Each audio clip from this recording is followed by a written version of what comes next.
ವೀಕ್ಷಕರೇ, ಈ ಪೂರ್ವ ಭಾದ್ರಪದ ನಕ್ಷತ್ರ ಕುಂಭ ರಾಶಿಯಲ್ಲಿ 3 ಚರಣಗಳು ಬರ್ತವೆ, ಮೀನ ರಾಶಿಯಲ್ಲಿ ಕೊನೆಯ ಚರಣ ಬರುತ್ತೆ. ಈ ಕುಂಭ ರಾಶಿಯ ಅಧಿಪತಿ ಯಾರು ಅಂತಂದ್ರೆ ಶನಿ ಪರಮಾತ್ಮ, ಮೀನ ರಾಶಿಯ ಅಧಿಪತಿ ಗುರು ಆಗಿರುವಂತದ್ದು. ಇನ್ನು ನಕ್ಷತ್ರದ ಅಧಿಪತಿ ಕೂಡ ಗುರುನೇ ಆಗಿರತಕ್ಕಂಥದ್ದು. ಇನ್ನು ನಿಮ್ಮ ನಕ್ಷತ್ರದ ಒಂದಿಷ್ಟು ವಿಶೇಷತೆಗಳು, ಯಾವತ್ತಿಗೂ ಮಾನವೀಯ ಮೌಲ್ಯವನ್ನ ಎತ್ತಿ ಹಿಡಿಯುವಂತಹ ವ್ಯಕ್ತಿತ್ವ, ಮನುಷ್ಯತ್ವಕ್ಕೆ ಬಹಳಷ್ಟು ಬೆಲೆ ಕೊಡುವಂಥದ್ದು, ಮತ್ತೆ ಆಶಾವಾದಿತನ ಇರುತ್ತೆ, ಸೌಮ್ಯ ಸ್ವಭಾವ ನಿಮ್ದಾಗಿರ್ತಕ್ಕಂಥದ್ದು. ಯಾವತ್ತಿಗೂ ಈ ಕ್ರೂರತ್ವ ಅನ್ನುವಂಥದ್ದು ನಿಮ್ಮಲ್ಲಿ ಇರೋದಿಲ್ಲ. ತತ್ವಜ್ಞಾನಗಳು ಬಹಳಷ್ಟು ಇರುತ್ತೆ, ಅಗಲವಾಗಿರ್ತಕ್ಕಂತಹ ಮುಖವುಳ್ಳವರಾಗಿರ್ತಕ್ಕಂಥದ್ದು.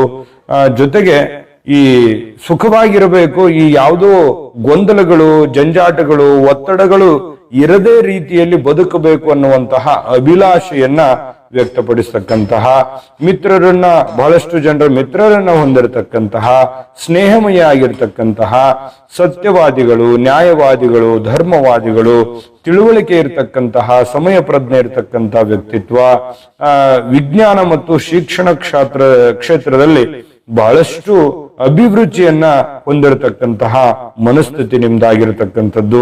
ಯಾವತ್ತಿಗೂ ಈ ಸಂಶೋಧನಾತ್ಮಕ ವಿಚಾರಗಳು ನಿಮ್ಮಲ್ಲಿ ಬಹಳಷ್ಟು ಕಂಡು ಬರ್ತಾ ಇರತಕ್ಕಂಥದ್ದು.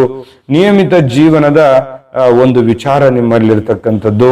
ಅನ್ಯರಿಂದ ಕೆಲಸ ಪಡೆಯುವಂತದ್ರಲ್ಲಿ ಬಹಳಷ್ಟು ಚತುರರಾಗಿರ್ತೀರಿ. ನಿಮ್ಮ ಶಕ್ತಿ ಅಂತಂದ್ರೆ ನಿಮ್ಮ ಬುದ್ಧಿವಂತಿಕೆ ಆಗಿರ್ತಕ್ಕಂಥದ್ದು, ಉದಾರವಾಗಿರ್ತಕ್ಕಂಥ ಮನಸ್ಸಿನವರು, ನಿಸ್ವಾರ್ಥವಾಗಿರ್ತಕ್ಕಂಥ ಸೇವೆಯನ್ನು ಮಾಡುವಂತಹ ಒಂದು ವ್ಯಕ್ತಿತ್ವ. ಹೇಳಲಿಕ್ಕೆ ಹೋದ್ರೆ ಎರಡ ನಿಮ್ಮ ನಕ್ಷತ್ರದವ್ರ ಬಗ್ಗೆ ಬಹಳಷ್ಟಿದೆ, 1 hour ಕೂಡ ಸಾಲೋದಿಲ್ಲ. ಅಷ್ಟೊಂದು ವಿಶೇಷತೆಯಿಂದ ಕೂಡಿರುವಂತಹ ಒಂದು ಗುಣ ಸ್ವಭಾವದಲ್ಲಿರ್ತಕ್ಕಂಥ ಪೂರ್ವ ಭಾದ್ರಪದ ನಕ್ಷತ್ರದವರಿಗೆ ಉದ್ಯೋಗದ ಬಗ್ಗೆ ತುಂಬಾ ಮುಖ್ಯವಾಗಿರ್ತಕ್ಕಂಥ ಟಾಪಿಕ್ ಏನು ಅಂತಂದ್ರೆ, ಯಾವ ಕ್ಷೇತ್ರದಲ್ಲಿ ಉದ್ಯೋಗವನ್ನು ಮಾಡಿದ್ರೆ ಸಕ್ಸಸ್ ಸಿಗುತ್ತೆ, ಲಾಭವಾಗುತ್ತೆ ಅನ್ನುವಂತಹ ಪ್ರಶ್ನೆಯನ್ನ ನಾವಿಲ್ಲಿ ನೋಡೋದಾದ್ರೆ, ನೋಡಿ, ಸಹಜವಾಗಿ ಈ ಅಧ್ಯಾಪಕ ವೃತ್ತಿ ಆಗಿರ್ಬೋದು, ಶಿಕ್ಷಣ ಕ್ಷೇತ್ರ ಆಗಿರ್ತಕ್ಕಂಥದ್ದಿರ್ಬೋದು, ಇನ್ನು ವಿಜ್ಞಾನ ಕ್ಷೇತ್ರದಲ್ಲೂ ಕೂಡ ಬಹಳಷ್ಟು ಒಳ್ಳೆಯ ಅವಕಾಶಗಳು ನಿಮಗಿರುತ್ತೆ.